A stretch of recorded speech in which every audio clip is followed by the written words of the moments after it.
Creating a Trello board is a straightforward process that involves setting up lists and cards to organize tasks and projects effectively.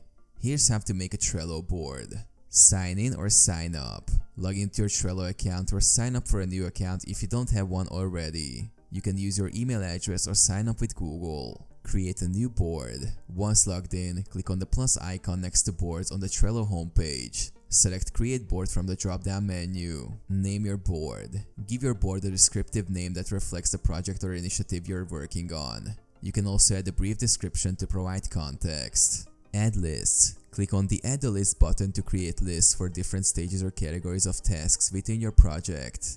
Common lists include To-Do, In Progress, Review, and Done.